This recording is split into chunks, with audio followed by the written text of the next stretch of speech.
Ahojte, vítam vás pri ďalšom videu. Dnes to bude nielen pre histaminikov, ale viac menej to podľa mňa zaujme histaminikov, pretože sa naozaj idem venovať jednej veľmi dôležitej téme, ktorá pri histaminovej intolerancii si myslím ešte stále nie je úplne vysvetlená, alebo teda nie je každému možno úplne jasná. A je to téma mäso.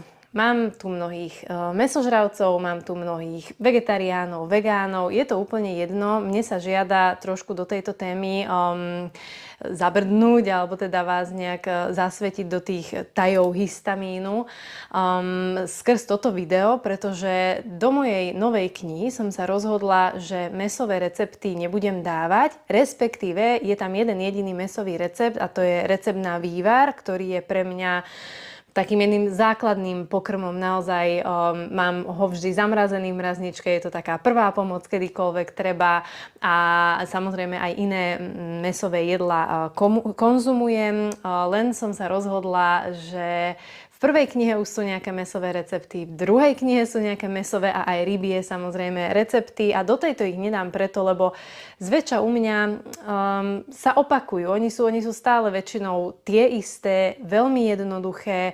Ja som taký mäsový minimalista a tým pádom som sa nepovažovala úplne za kompetentnú, aby som teraz akože v knihe robila nejaké, neviem aké gastro-mäsové kulinárske diela.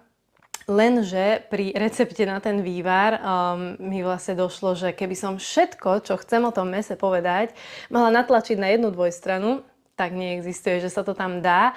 Takže som si to vymyslela takto, že vlastne dám vám takéto video sem na Hero, dám o tom nejakú zmienku na Instagrame a vždy tam môže byť ten odkaz, že keď niekomu stačí tých pár informácií, čo sa v knihe dočíta, tak OK. A keď bude chcieť obšírnejšie, tak vlastne si vždy môže nájsť toto video. No a teraz prečo je to mäso taká veľká téma a prečo vyslovene pri vývare som to začala riešiť, tak ja by som možno zo začiatku zodpovedala také tie úplne základné otázky, ktoré ešte stále tak vyvstávajú pri téme mäso a potom sa ponorila vyslovene do takej hlbokej témy, že vývar, tak som si to nazvala. No, na otázku, že aké mäso môžu histaminici, ja vždy veľmi rada odpovedám, že akékoľvek, keď je kvalitné, čerstvé a vlastne keď spĺňa všetky tie podmienky, o ktorých stále hovorím dokola. Čiže u mňa to nefunguje tak, že teraz kuracie nemôžeme, ale hovädzie môžeme, králika môžeme, ale vlastne toto nemôžeme. Prečo? Že nenašla som v tom úplne ako keby ten význam. Stále sa bavíme skôr o tom, že ako je to mäso chované. Áno, zo začiatku bavíme sa o tých 10 rokov dozadu, hej? Keď mne teda zistili, alebo teda diagnostikovali histaminovú intoleranciu, veľmi sa rozchádzali tie názory. Bolo, že môžu histaminici len divinu, alebo proste také, že čo voľne behajú zvieratá, pretože sa pasú vonku, nedostávajú sa do kontaktu s nejakými antibiotikami a proste týmito vecami. Hej, áno, to môže byť jedna teória. Teraz prišla druhá teória v tej dobe. Kuracie je úplne zakázané, najhoršie pre histaminikov 10 rokov dozadu. Teraz napríklad pri mojej poslednej konzultácii som opäť sa dozvedela, však koniec koncov mohli si vidieť v predošlom videu, veľmi zaujímavé veci z diagnostiky niektorých lekárov. Tam napríklad 8-ročný chlapec dostal zoznam asi s 15 potravinami, kde bolo kuracie mäso medzi najvhodnejšími. Čiže on, chudák, už bol 3 týždne na eliminačnej diete, kde skoro každý deň točil kuracie mäso, hej. Čo je akože v poriadku, keď sa bavíme o tom, že teda mäso je aké, ktoré sa môže a ktoré sa nemôže z hľadiska histamínu. Tu sa bavíme o tom, že či sa črevo uzdravuje z každodennej konzumácie kuracieho mäsa pri tom malom dieťati trebárs. Takže, ale hovorím, to už je teraz na inú tému. Len na porovnanie, že pred 10 rokmi kuracie najhoršie pre histaminikov. Teraz, nech sa páči, v eliminačnej diete iba kuracie jedzte. Kinov nie, pohánku nie, tieto druhy zeleniny nie, ale kuracie áno. Kde sa potom ten človek v tom má nájsť a ako má pochopiť, že teraz ktoré vlastne môžem a ktoré nemôžem? No. Čiže ja sa opäť dostávam k tomu zdravému sedliackému rozumu, že keď máme mäso od babky z dediny, či chová kurence, či chová zajace, hej, ale je proste kvalitne krmené, vieme čím krmené, je nejako šetrne rešpektujúco zabité, lebo nepôjdem úplne teraz do takých detailov, že naozaj v tých veľkochovoch, ja osobne ani nepozerám tie videá, ani sa do toho akože úplne snažím neangažovať, lebo by mi to robilo zle, ale vieme asi, ako sa správajú k tým zvieratám v tých veľkochovoch, ako sa potom vlastne zabíjajú, následne ten stresový hormón, to už je dokázané, to zase nie sú konšpirácie, to je dokázané. Zviera, keď umiera proste v nejakých stresových zlých podmienkách, tak to všetko ide do toho mäsa, ktoré my potom konzumujeme. Na to sú proste už štúdie. Ale nechcela som vyslovene do tohto, lebo to nesúvisí úplne s tým histamínom. To súvisí možno s nejakým takým záverečným poslaním, alebo ako to povedať, čo tu budem potom hovoriť k téme mäso. Ale teraz naozaj sa bavíme o tom, že proste nejako rešpektujúco chované, krmené, zabité a ďalej podané to mäso, hej? Lebo teda ja buď mám naozaj, že overený zdroj, alebo už mám jednu takú babičku na trhu, čiže viem, áno, včera večer boli kurence zarezané, ja to ráno o 7 na trhu kupujem, hneď prídem domov, rozporcujem, dám do mrazničky, alebo hneď spracujem a podobne. Čiže vždy, keď sa bavíme o tom mäse, najdôležitejšia je táto kvalita a čerstvosť pre toho histaminika, pre každého človeka, ale bavme sa naozaj o histaminikoch, lebo pre zdravého človeka teoreticky aj deň na to, hej, na pulte, keď akože si u mesiara kúpite mäso. Aj ja si občas kúpim v takom lepšom mesiarstve, ale je to zriedka. Čiže naozaj ja väčšinou celé kura, ktoré si sama rozoberiem, ide do mrazničky a tak. Čo môže byť také, že otázne, alebo že sa úplne neodporúča, to sú vnútornosti. To určite viete, to sme si už hovorili veľakrát aj pri rybách a hlavne teda sa to napríklad pri rybách alebo teda pri nejakých morských živočíchoch týka presne tých menších morských potvor, ktoré vlastne ostávajú s tým črevom, alebo ako to povedať, že aj ostávajú proste s tými vnútornostiami, hej, že nie sú hneď vykochané, jak to povie správne to slovo, vypýtvané napríklad tie ryby, hej, čiže vždy sa bavíme o tom, že musí byť vyčistené, aby sa tam ďalej už potom nemohli tie procesy, tie baktérie tvoriť a podobne. Ja opäť ešte stále budem zástanca toho názoru, že mäso je tak trochu sviatok, hej, že máme ho u nás raz za týždeň, niekedy sa stane, že aj raz za 2 týždne, hej, ale väčšinou tak cez víkend sa snažím aspoň raz robiť mäso aj kvôli Hani, aj kvôli Jožkovi. Niekedy máme 2-krát do týždňa, keď počítam, že vývar, hej, čiže vlastne ja vždy mám v mrazničke vývar a keď dostaneme chuť buď ja alebo Hani, tak vyťahnem ten vývar niekedy cez týždeň, ale väčšinou je u nás naozaj mäso tak povedia s takým tým sviatkom, hej, čiže aj na toto pozor. Dnešná doba je veľmi presýtená a my vieme, že čo lieči mikrobióm, čo lieči naše črevo, rastlinná strava. Čiže keď budeme mať každý deň mäso, tak áno, nemusí to byť úplne najvhodnejšia voľba. Neznamená to, že sa musíme stať všetci vegánmi, pretože je úplne v poriadku konzumovať mäso, keď spĺňa tieto veci, ktoré sme si povedali doteraz. Čo ešte môže byť také otázne, a tu v podstate už prechádzame ako keby k tej pointe, mám tu veľmi veľa poznámok. Okrem teda čerstvosti a týchto vecí, čo sme si povedali, môže byť otázny spôsob prípravy. A tu vlastne idem do tej úplnej hlavnej časti. Prečo som sa rozhodla venovať vývaru? Pretože tam mi vyvstalo zo pár takých otázok, ktoré som mala potrebu prekonzultovať s mojou kamarátkou Kašulkou, ktorú poznáte z jej blogu spoonofhistamine.com.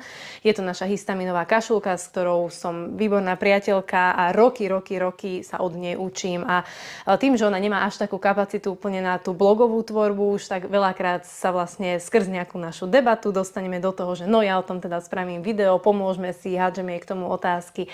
A tak som sa rozhodla, že do tohto videa ja vám tu aj hodím 2 také screenshoty hlasovky, ktorú mi posielala, že nech tam máte teda aj od nej niečo a ostatné veci tu tak budem parafrázovať s jej dovolením, že som to vlastne takto dala dokopy.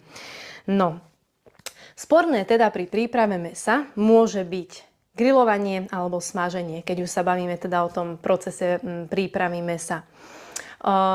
Jasné, nebávame sa o tom, že vyprážanie, že sa používajú nejaké tie lacné oleje, rafinované. Toto vôbec do tohto nejde, lebo áno, toto všetko tomu ešte pridáva, ale všeobecne naozaj pri tom grillovaní a pri tom smažení dochádza k nejakým veciam, ktoré môžu tým histaminikom ako keby robiť horšie, ako keď je mäso udusené alebo sparené a podobne.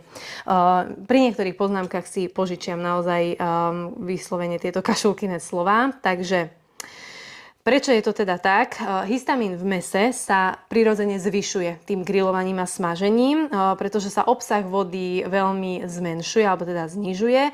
Mäso býva často vysušenejšie a môže dojsť ako keby k takému zakoncentrovaniu toho histamínu na tú danú hmotu, teda na to dané mäso, ktoré ideme jesť. Samozrejme neznamená to, že ja teraz by som vôbec negrillovala, hej, zrovna keď je letná sezóna, alebo sa bavíme aj o grillovaní nejak, že na panvici, hej, že opiec mäso. Nemám s tým už problém, ale tu opäť vlastne vychádza tá prapodstata, alebo teda ten prapôvod toho, že odkiaľ mäso mám. Čiže keď už ja si kúpim mäso, kde už prirodzene mohol byť narastený nejaký ten histamín, lebo dlhšie stálo na pulte, alebo sú veľké horúčavy a dlhšie stálo proste potom zabití, hej, čiže najmä teraz v lete si treba dávať pozor, tak už ten histamín, čo tam je, sa ešte môže zhoršiť, alebo respektíve zvýšiť tou tepelnou úpravou, tým grillovaním. A teda preto v lete vychádza, alebo sa stáva najviac týchto ako keby ťažkostí. Ale samozrejme, keď viem odkiaľ, čo ja teda vždy viem odkiaľ, alebo aký zdroj toho mäsa mám, tak tam sa ja neobávam aj toho, že si teda to mäso opečiem na prírodno občas a raz alebo dvakrát do roka spravím aj to vysmážané. Ale samozrejme, ja vysmážam na bravčovej masti alebo mangalicovej masti, trojobal robím proste špaldová múka, naša domáca strúhanka a tak ďalej. Čiže toto všetko sú zase tie faktory a nepláva to v oleji v nejakom rastlinnom, ako sa to bežne vída. A nehovoriac o tom, že už vôbec by som snedala niekde v reštaurácii vysmážané. Takže toto k tomu grillovaniu a smaženiu. No a teraz, čo s tým vývarom? Pretože aj takéto otázky som dostala, že vlastne dlhovarený vývar nemôžu histaminici. Všeobecne, jak mi je zle z vývaru. Toto veľmi často počúvam. Takže ja som sa tej mojej milovanej kašulky spýtala vyslovene na toto a tento dlhý úvod, ktorý som k tomu dala, čo som aj nečakala, že bude taký dlhý, mi prišiel, že sa to hodí do tohto videa, že tu budeme mať všetko tak pokope. Ale teda čo s tým našim vývarom? No, neexistujú štúdie na to, ktoré by hovorili, že vlastne vývar histaminici z nejakého dôvodu nemôžu. Samozrejme, vždy sa bavíme o tom, že treba mať kvalitný ten prvotný materiál. Naopak, čo je veľmi dôležité si uvedomiť, že obsah histamínu sa práve tým varením zmenšuje. To už vieme cez strukoviny, ako varíme strukoviny, hej. Čiže toto všetko platí vlastne aj pri tom mäse. Takže, čo sa môže udiať? Tu mám na to pár takých príkladov, ale idem postupne. Čiže mení sa pomer vody, pretože histamín miluje to vodné prostredie, neprechádza do tej tukovej fázy, prechádza do vodného prostredia. A teda zjednodušene vysvetlené, my keď chceme uvariť mäso, ktoré máme pocit, že možno už dlhšie stálo na tom pulte alebo nie sme si úplne istí tým zdrojom, tak sa môže stať v podstate to, že ho uvaríme, ten histamín vyjde do tej vody, tú vodu my vlastne zlejeme a v tej hmote, teda v tom mäse, by už ten histamín nemal zostať. Tým pádom nám nevzniknú tráviace ťažkosti. Keď sa teraz zamyslíme nad vývarom, čo sa môže stať, keď my z takéhoto mäsa uvaríme vývar? Tak vlastne všetok ten histamín alebo všetko to, čo teda nechceme, sa vyvarí do toho vývaru. Preto potom môžu byť ťažkosti. Čo znamená? Väčšinou po reštauračných vývaroch. Česť výnimka. Nebavíme sa o každej reštaurácii, lebo sú výborné reštaurácie, ktoré áno, dojde čerstvé mäso, okamžite to varím a tak ďalej, hej. Ale akože ruku na srdce úprimne, v reštauráciách, ako sa varia tie vývary, vo veľkom, väčšinou sa dlho varia, k tomu si akože tiež povieme, že prečo to môže z nejakého dôvodu mať vlastne vplyv na to. Plus teda spôsob skladovania ďalší. Často je to 2-3 dní v chladničke, odoberá sa, hej, z toho vývaru.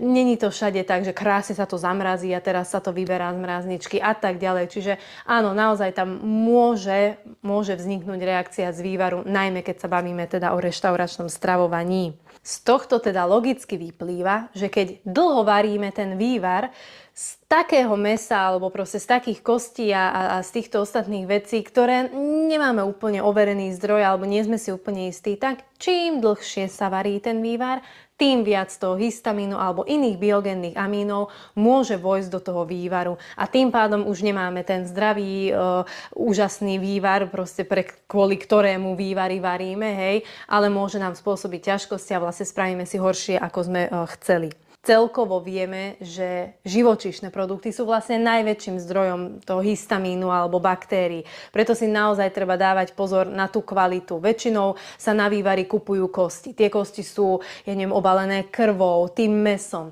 A túto sa mi žiada, že si sem nastrihnem tú časť od kašulky, kde vlastne presne vysvetľuje, prečo to môže byť problematické. A tím, že vlastně kdyby maso nebo živočišní produkty obecně jsou vlastně jako produkty, které jsou největším zdrojem histaminu, největším zdrojem bakterií, včetně těch kostí, protože ty kosti jsou potažený krví, jsou potažený prostě masem velmi často.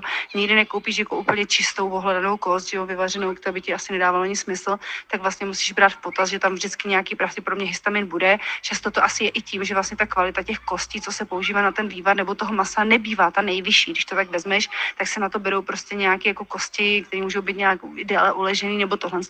Takže to je vlastně, kdyby ten problém je v tom, že se pořád bavíme prostě o té původní koncentraci na začátku toho vaření, to znamená, že čím vyšší kvalita masa nebo kostí, čím čerstvější, čím lépe skladovanější, tím menší šance, že ti přejdou do toho vlastně vodného prostředí. No a teraz si povedzme, že prečo môže byť také problematické to dlhé varenie, keď máme kvalitné mäso trebárs, hej? Lebo už sme si povedali tú negatívnu stránku, že nevieme úplne to mäso, a čo keď nebolo také kvalitné, čo keď sa tam stihol ten histamín vytvoriť. Mnohí aj na trhu alebo niekde kúpia to mäso, nepremýšľajú nad tým, že hneď ho zamrazím, dám ho do chladničky, na druhý deň ho uvarím, už v tej chladničke není úplne také prostredie, už sa tam môže proste tvoriť ten histamín. Takže dajme tomu, že naozaj máme veľmi čerstvé mäso a idem variť poctivý vývar. Čo sa teda môže stať s tým dlhovareným vývarom, hoci sa odporúča, že najlepší je ten fakt dlhovarený 24-hodinový vývar, a to je pravda, jasné. Ale čo sa môže stať z hľadiska tej histaminovej intolerancie alebo pre tých histaminikov, čo môže byť problematické pri dlhovarených vývaroch? K tomuto som si opäť požičala kašulkinu citáciu, nastrihnem vám to tu, ale len v skratke povedané, lebo neviem presne, ako začína tá jej veta, ale naozaj ide o to, že pri tých dlhovarených vývaroch si väčšinou nemôžeme dovoliť nechať ten vývar vrieť, lebo by sa nám odparila všetká voda a proste zrazu by sme z toho nič nemali. Čiže tie dlhovarené vývary sa varia pomaličky a zväčša nie pri 100 stupňovej teplote, ale do tých 90 stupňov. A tu už vlastne môže nastať problém. Jednak, že niektoré tie kosti možno nie sú úplne ponorené, tá teplota není na vrchu presne taká, aká by mala byť, že tam sa vlastne už tak prirodzene ochladzuje, hej, že a tých 100 stupňov to nedosiahne. Takže vypočujme si, čo k tomu povedala kašulka, prečo by to mohlo byť problematické. Ta teplota je nějaká nižší, většinou se doporučuje, aby prostě ta teplota byla třeba do 90 stupňů, aby se to opravdu nevařilo, což znamená, že na tom povrchu ta teplota nemusí být a vlastně až taková a může jako postupně klesat v tom hrnci, což dává zase možnost nějakým bakteriím prostě pravděpodobně přežívat a nějakým způsobem fungovat. Což je taky zase taky sporný, protože tolik bakterií, které by přežilo prostě enzymaticky jako nad 50 stupňů, úplně jako nemáme, ale tohle to bylo jedno z rizik, kterým se tam mluvilo, že vlastně ty kosti často vlastně nejsou jako potopený, u toho povrchu tím pádem vlastně můžou trčet a nemusí dosahovat vlastně těch 90 stupňů, to ani těch 90 na to těch 100, vlastně když se to dlouho táhne. No a samozrejme, keď už máme vývar uvarený, tak čo prichádza? Prichádza na rad skladovanie. Skladovanie tiež môže byť veľká téma a môže to byť veľmi problematické, pretože mnohí ľudia ten vývar skladujú v chladničke. Dokonca, čo som počula, väčšina ľudí nechá ten vývar naozaj však dojsť na sporáku, nech úplne vychladne. Toto ja napríklad nikdy nerobím. Je dôležité si uvedomiť prečo. Áno, vieme, že vývary sú bohaté na bielkoviny, na aminokyseliny, tie sa pri tom varení uvoľňujú, to my chceme, preto tie vývary varíme, lenže práve tieto môžu chytiť tú kontamináciu z vonkajšieho prostredia, môže sa začať tvoriť väčšie množstvo histamínu aj vďaka tej bakteriálnej činnosti, ktorú máme v chladničke. Toto sme si často hovorili pri skladovaní a pri naozaj tej správnej hygiene v chladničke. No a ako teda schladzovať? Tak, Tiež som to prebrala s Kašulkou a ona má niekoľko svojich typov. Ja vám poviem najprv ten svoj. Ja väčšinou nevarím vývar tak, ako sa niekedy zvykne robiť, hej, alebo keď sa robí demi-glace, či jak sa to povie, tak naozaj sa proste robí v tých, neviem, 5-litrových alebo veľkých kotloch, hej, a proste poriadne veľké dávky. Nie. Ja si spravím, čo ja viem, do 2 litrov, akože maximálne litera pol 2 litre, z čoho hneď máme na obed. Čiže ja vždy tak robím vývar, že proste teraz je to náš obed a ešte do 2 nádobiek si odložím trebárs, hej. Takže nerobím to, že naozaj mne reálne ani tie 2 litre nestoja, že vonku a teraz sa hodiny a hodiny čaká na to, kým sa schladia. Ja si spravím ten vývar, zjeme na obed, už vlastne sa z toho hrnca dostalo von akože väčšina, hej. Čiže mi tam ostane možno nejakých 700-800 ml, lebo do tých 2 nádobiek približne viem, že koľko sa mi dostáva. Takže ostane mi tam to málo. To, kým dojeme, neviem, umyjú sa riady, čo ja viem, je hodinka, už sa to zas trošku schladilo. Potom to dám do tých menších nádobiek, už zas sa to trošku schladilo, kým to dám do tých nádobiek. Zas to nechám treba hodinku a hneď to dávam do mrazničky. Nie je teplé, nie je horúce, samozrejme, však nechceme pokaziť tú chladničku, mrazničku. Je to už viac menej úplne vychladené, možno mierne nejaké vlážne, hej, ale naozaj toto je, že do 3 hodín. A to vieme o tých štúdiách, ktoré sa robili na rybe, že do 24 hodín po uvarení až tak rapidne ten histamín nestúpa. Takže toto uskladnenie je v poriadku.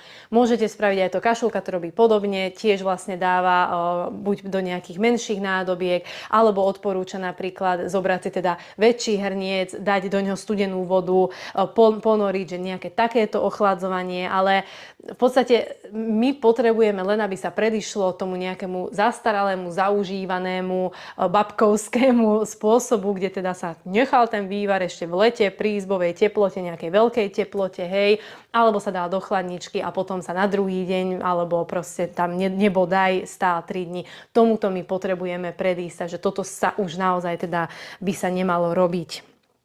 No.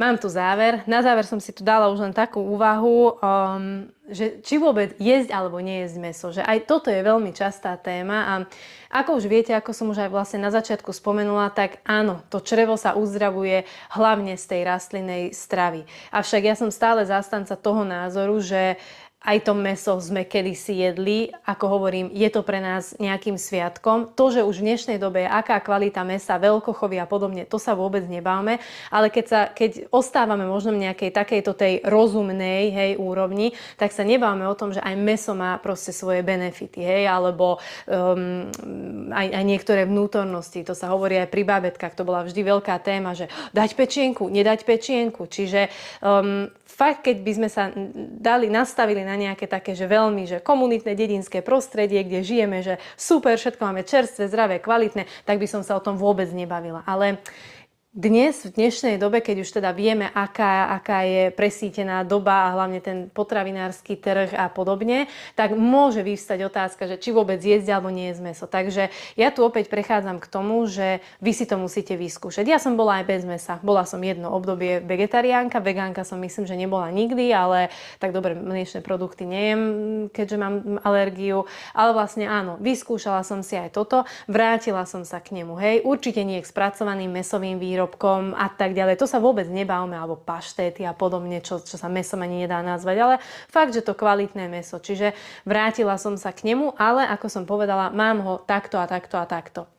Avšak verím v to, že sú ľudia, ktorí sa dostanú na takú nejakú úroveň, že naozaj si povedia, že to mäso už proste ich telo nepotrebuje, alebo ich nejaké presvedčenie, nejaká duša. Tu už by sme sa bavili o takej trošku inej a vyššej úrovni, lebo mnohokrát sa vegánmi stanú, a teraz sa nebávame o tých vegánoch, ktorí sa stanú vegánmi z nejakého toho moderného životného štýlu a potom nabehnú do prvého supermarketu a kúpia si všetku náhradu, lebo vegánska fašírka, vegánsky párok a teraz sa ideme hrať na vegánov a ten ich mikrobióm to nezvládne absolútne, lebo majú toľko polotovaru a toľko takýchto vecí, že celé je zle, takže aj na toto pozor, tieto veľmi prevratné zmeny životného štýlu, lebo tam potom sme sa bavili o FODMAPe, pozrite si ďalšie videá spätne, že sa môže stať presne to, že z vegána sa zrazu proste stane fodmapár, lebo predimenzuje strukoviny, vyhorela mi sviečka, predimenzuje strukoviny a podobne, hej, takže nie o tomto som vyslovene chcela hovoriť, ale naozaj o tých vedomých vegánoch, ktorí už preto proste zvolí tú vegánsku cestu, lebo už aj tá duša je niekde inde. Čiže tam už si uvedomuje, čo potrebuje jeho telo, že mu stačí minimum naozaj nejakej rastlinnej stravy, ale fakt tam už sa bavíme v podstate o tomto, hej, že to sú väčšinou, ja neviem, mníchovia a takíto, čo už chodia do Himaláji a podobne. Takže ja poznám zo pár takých ľudí, ale tým len chcem povedať, že naozaj som si vedomá toho, že možno fakt je to tak, že naša duša nepotrebuje. Sú ľudia na pránickej strave a tiež fungujú, ale toto všetko je také, že to už je veľmi, veľmi iná téma, veľmi taká preskočená. Čiže aby sme ostali v tom nejakom našom prízemnom, ešte stále, lebo sama si neviem predstaviť reálne, že by som bola na proste takých malých porciách a raz by som sa tam chcela dopracovať, ale tá veľká závislosť a to všetko, čo som rokmi budovala, žiaľ, tak to ešte tam niekde je a pomaličky sa toho človek zbavuje. Už len to, že momentálne ja som v tej fázi, že fakt tá jednoduchosť a to, čo pred pár rokmi ja som bola, každý deň musím mať iné jedlo, nové recepty a toto a teraz som tak, že čo tým mojim histaminikom, blogerom, teda akože ľuďom na blogu, ja tam vlastne spravím, keď ja to isté väčšinou dokola, jednoduché recepty, hej. Takže je to veľký proces v tom stravovaní. Stravovanie je obrovská téma a preto vlastne ani nemám rada nejaké odsudzovanie rôznych stravovacích návykov. Ja odsudzujem iba to, keď niekto bezhlavo a nevedome ide do nejakých diét, lebo ja teraz idem skúsiť toto, teraz som len paleo, teraz som len vegán, teraz som len toto a potom vlastne tí ľudia ku mne prichádzajú na konzultácie, že toto som takto som a takto mi je zle. Takže sama som si prešla rôznymi štýlmi, sama som sa popálila veľakrát a už viem vlastne z vlastnej skúsenosti hovoriť o mnohých veciach. Takže možno o 5 rokov tu budem sedieť ako vegánka a fakt budem hovoriť, že ani to mäso by sme nemali, kto vie. Neodsudzujem naozaj nikoho výber a veľmi si vážim aj každého napríklad vegána, ktorý úplne súznie s tým, že áno, je to v poriadku, že táto paťka je ešte vývar alebo proste nejaké veci, hej. Takže tak, ja si myslím, že dúfam, že sme vysvetlili všetko okolo mäsa. Keby ste mali nejaké otázky, že ešte niečo vám napadlo alebo niečo bolo nedovysvetlené, tak mi kľudne napíšte komentár a môžem to dovysvetliť potom v komentári. Takže ďakujem za pozretie a vidíme sa najbližšie s novou témou. Ahojte!